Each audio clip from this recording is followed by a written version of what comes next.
दोस्तों रेसलमेनिया 41 बस कुछ ही दिनों की दूरी पर है। WWE का सबसे बड़ा इवेंट जहां टाइटल्स डिसाइड होंगे, करियर्स बनेंगे और कुछ खत्म भी हो सकते हैं।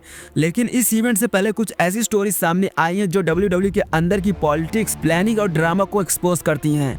आज की वीडियो में हम बात करेंगे ब्रॉक लेसनर के हिडन शेड्यूल से लेकर ओमोस के शॉकिंग कमबैक तक, Cody Rhodes versus John Cena feud, Randy Orton का पनिशमेंट और पॉल हेमन की लॉयल्टी तक। ये सिर्फ मैचेस नहीं है, ये पावर प्लेस हैं और इनका इम्पैक्ट रेसलमेनिया से बहुत आगे तक जाएगा। सबसे पहले बात करते हैं ब्रॉक लेसनर की। WWE hall of famer teddy long ने रिसेंटली एक इंटरव्यू में एक शॉकिंग बात कही। उन्होंने कहा कि रेसलमेनिया 35 में ब्रॉक लेसनर को मेन इवेंट करना था, प्लान रेडी था, लेकिन ब्रॉक लेसनर को खुद कहा मुझे जल्दी जाना है क्योंकि उनके पर्सनल शेड्यूल में कुछ और इम्पोर्टेंट काम था। WWE ने भी हाँ कर दी। ब्रॉक लेसनर का मैच ओपनिंग मैच बना दिया जिसमें उन्होंने सेथ रोलेंस के अगेंस्ट यूनिवर्सल टाइटल लूज किया। इससे दो बातें क्लियर होती हैं। पहला, ब्रॉक लेसनर का इन्फ्लुएंस WWE में कितना ज्यादा है, और दूसरा, जब सुपरस्टार का ईगो और पावर का क्लैश होता है तो बुकिंग प्लान्स कैसे बदल जाते हैं। टेडी लॉन्ग का कहना था मेन इवेंट हो या ओपनिंग मैच, फर्क सिर्फ शो का ऑर्डर का है, परफॉर्मेंस मैटर करता है और ब्रॉक ने वो प्रूफ किया। अब बात करते हैं एक जायंट की कमबैक की।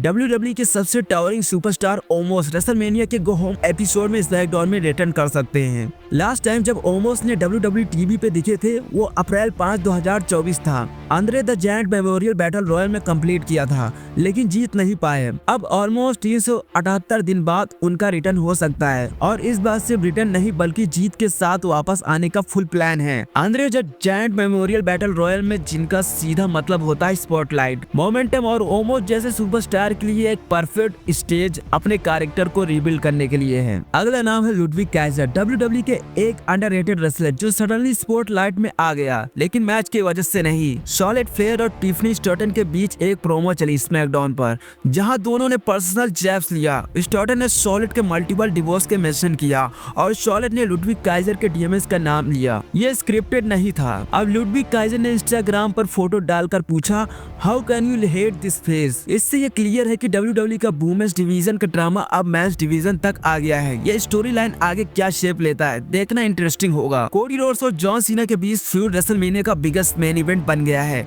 16 टाइम वर्ल्ड चैंपियन अब हील बन चुका है। उन्होंने कोडी रोड्स पर चीफ शॉट्स लिए और कोडी ने उन पर जवाब दिया एक क्रॉस रोड के साथ लास्ट रॉ पर। इस कन्फ्रंटेशन के बाद कोडी रोड्स ने एक वीडियो इंस्टाग्राम पर डाली। ये clash of clans mobile game का एड था जिसमें उन्होंने मजाक में पब्लिक अपोलॉजी दी, मुझे माफ करो क्योंकि मैं तुमसे सबसे अच्छा प्लेयर हूँ। यह एक लाइट मोमेंट था लेकिन ये बताता है कि कोडी अपने कैरेक्टर को सीरियस रखते हुए भी social media mind games use कर रहे हैं। सीना का रिस्पॉन्स क्या होगा WWE स्मैकडाउन के गो होम एपिसोड में हमें पता चलेगा। पिछले एपिसोड पर रैंडी ऑर्टन ने एक ऐसा काम किया जो कई लोगों को शॉक कर गया। उन्होंने WWE GM निक एल्डिस को RKO दे दिया। WWE स्टोरी लाइन के हिसाब से जब कोई सुपरस्टार अथॉरिटी पे हाथ उठाता है तो उसका अंजाम होता है सेवियर पनिशमेंट। अब रिपोर्ट्स कह रहे हैं कि रेसलमेनिया 41 पर रैंडी ऑर्टन को गॉन्टलेट मैच में डाला जा सकता है अगेंस्ट 5 ऑफ द बेस्ट, और इन सुपरस्टार के नाम भी निकले हैं कार्मेलो है, सोलो सिकोवा, अंद्रादे, एलिस्टर ब्लैक और रूसेव जो अब AEW से फ्री एजेंट बन चुके हैं। निक एल्डिस खुद भी रिंग में उतर जाएं। अगर ऐसा होता है तो ये मैच रेसलमेनिया का शो स्टीलर बन सकता है। AJ स्टाइल्स और लोगन पॉल का मैच रेसलमेनिया 41 कार्ड में फिक्स है। फ्यूड रॉयल नंबर से स्टार्ट हुई थी जब लोगन ने स्टाइल्स को एलिमिनेट किया था और फिर ब्रेक किया था हर जगह। लेकिन वेटरन जर्नलिस्ट बिल अडाप्टर का कहना है कि इस मैच की हाइप थोड़ी सी डाउन हो गई है क्योंकि लोग ज्यादा एक्साइटेड हैं सीना, कोडी, ऑर्टन जैसे फ्यूड्स के लिए। फिर भी AJ स्टाइल्स जब रिंग में उतरता है तो परफॉर्मेंस गारंटीड होती है। शायद मैच का एक्साइटमेंट अभी लो है लेकिन जब बेल बजेगी ना क्राउड का रिएक्शन कुछ और ही होगा। और एंड में बात करते हैं WWE के सबसे कॉम्प्लिकेटेड ट्रायंगल की, CM पंक, पॉल हेमन और रोमन रेंस की। CM पंक ने कहा रेसलमेनिया 41 में मुझे पॉल हेमन अपने कॉर्नर में चाहिए।